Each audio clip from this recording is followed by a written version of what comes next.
Halo semua, kita masuk ke sesi ke-6, di mana kita akan membahas mengenai technical debt dalam Scrum. Jadi, technical debt ini adalah hutang secara teknikal yang sebenarnya harus diselesaikan agar produk dapat memiliki kualitas yang baik. Contoh dari technical debt adalah, fiturnya jalan sesuai dengan yang diminta oleh customer. Namun kita dapat melihat dari segi response time-nya lambat, atau kita bisa lihat dari memory usage-nya atau dari datanya yang kurang optimal di sana. Nah, hal-hal ini sebenarnya harus kita perbaiki untuk dapat menghasilkan sebuah produk atau sebuah software yang berkualitas. Nah, permasalahannya adalah banyak sekali technical debt yang di-ignore. Jadi kita perlu bahas secara khusus sebenarnya apa sih konsekuensi apabila terdapat technical debt yang tidak langsung diperbaiki. Dan tentu saja penyebab-penyebab dari technical debt tersebut. Oke, kita akan mulai dari poin yang pertama. Apa sih penyebab dari technical debt tersebut? Ada 4 hal yang menjadi highlight di sini. Yang pertama adalah pressure to meet the deadline. Seperti yang sudah disebutkan tadi, ketika kita menerapkan metodologi agile, maka tuntutan untuk melakukan atau menyelesaikan project dengan cepat itu sangat tinggi. Customer selalu mentargetkan waktu yang singkat apabila kita mengerjakan sebuah project dalam culture agile. Jadi dari tim development dituntut untuk bekerja secara cepat dengan tuntutan-tuntutan deadline yang pendek. Nah, ini salah satu penyebab banyaknya technical debt yang terjadi. Kita lebih mengutamakan apa yang diinginkan customer, namun ada beberapa hal teknikal yang tidak dikerjakan yang seharusnya esensial. Berikutnya, attempting to fastly accelerate velocity. Yang kita sebutkan, yang kita telah bahas pada sesi berikutnya tentang penentuan velocity ini, ternyata salah. Ketika sebuah velocity salah bukan salah, istilahnya kurang sesuai diprediksi, maka akan mempengaruhi sprint secara keseluruhan. Velocity yang lambat secara otomatis akan meninggalkan beberapa PBI yang tidak diselesaikan, yang harus dikerjakan pada sprint berikutnya.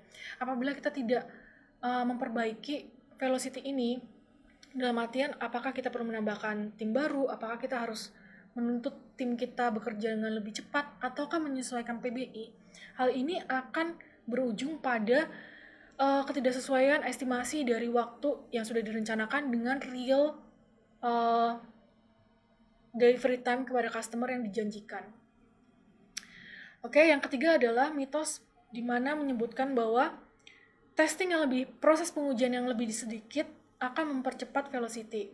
Kenyataannya tidak. Proses testing merupakan proses yang sangat penting yang harus kita lakukan untuk memastikan semua feature berjalan dengan semestinya, sudah sesuai, termasuk semua logika atau algoritma yang sudah direncanakan apakah sudah sesuai dengan penerapannya, implementasinya. Nah, apabila kita mengignore atau men-skip proses pengujian ini, maka jika nyatanya banyak sekali kesalahan, error, atau bug yang terjadi, ini akan berimbas pada feature-feature selanjutnya. Dan ujung-ujungnya keseluruhan produk akan terpengaruh. Dan yang terakhir adalah debt yang dibangun di atas debt yang lain. Tentu saja efek yang didapatkan akan berlipat ganda. Oke. Detailnya dapat dibaca di masing-masing slide tersebut. Kita akan lanjut pada konsekuensi yang didapatkan dari technical debt tersebut. Ada banyak sekali poin yang akan kita bahas. Yang pertama adalah unpredictable tipping point. Banyak sekali tipping point yang kita tidak dapat prediksi, di mana masing-masing tipping point tersebut dapat berimbas besar. Contohnya seperti perubahan kecil akan menyebabkan major problem atau major effort yang harus dikeluarkan. Yang berikutnya adalah increase time to delivery. Seperti yang saya sebutkan tadi, contohnya ketika kita salah memperhitungkan velocity, maka otomatis akan berimbas pada time to deliver ke customer-nya molor, mundur, dan inilah yang akan menyebabkan increase time to delivery-nya. Berikutnya adalah significant number of defect. Akan banyak sekali defect yang ditemukan ketika kita tidak menyelesaikan technical debt yang kita miliki. Pada istilah yang terakhir, di mana kita membuat debt pada debt yang sudah ada, defect yang dihasilkan akan berlipat ganda dibandingkan kita hanya memiliki satu technical debt. Oke, yang berikutnya adalah rising development and support cost. Jadi biaya yang dihasilkan otomatis akan bertambah cukup besar akibat dari technical debt yang tidak diselesaikan. Karena kita dapat lihat bahwa defect-nya bertambah cukup banyak, maka kita akan membutuhkan effort yang jauh lebih besar dan ujung-ujungnya di sini cost membengkak. Berikutnya adalah product atrophy, di mana produk tersebut akan sangat susah untuk di-develop karena banyak sekali defect yang sudah ada. Ketika kita mau mengembangkan, kita memperluas, mau mengextend produk tersebut, hal itu menjadi impossible, tidak mungkin. Sehingga pertumbuhan produknya menjadi stuck dan secara otomatis berdasarkan karakteristik dari software yang tidak dapat kita update lagi, maka akan secara otomatis tidak akan digunakan lagi. Lalu berikutnya adalah decrease predictability. Dengan sekian banyak technical debt yang dimiliki, maka akan menimbulkan kesulitan tersendiri bagi product owner untuk melakukan prediksi, planning. Apa yang diprediksi karena ada kendala-kendala secara teknikal, hutang-hutang yang belum dibayar,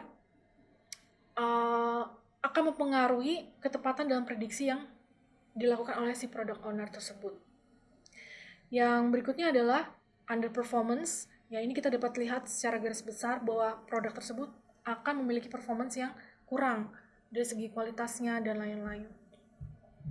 Dan yang terakhir adalah universal frustration, baik dari timnya, dari stakeholders internal dan internal dan eksternal, customer dan lain-lain. Oh ya, serta satu lagi, decrease customer satisfaction. Jadi sebenarnya dapat kita gabungkan pada poin sebelumnya, yaitu universal frustration, di mana customer akan kecewa dengan hasil dari produk tersebut, meskipun fitur-fiturnya jalan, tapi banyak sekali kelemahan-kelemahan dari segi kualitasnya. Oke, itu adalah technical debt yang kita bahas. Jadi intinya, technical debt ketika ditemui itu harus langsung kita jadikan PBI yang harus diselesaikan pada sprint berikutnya.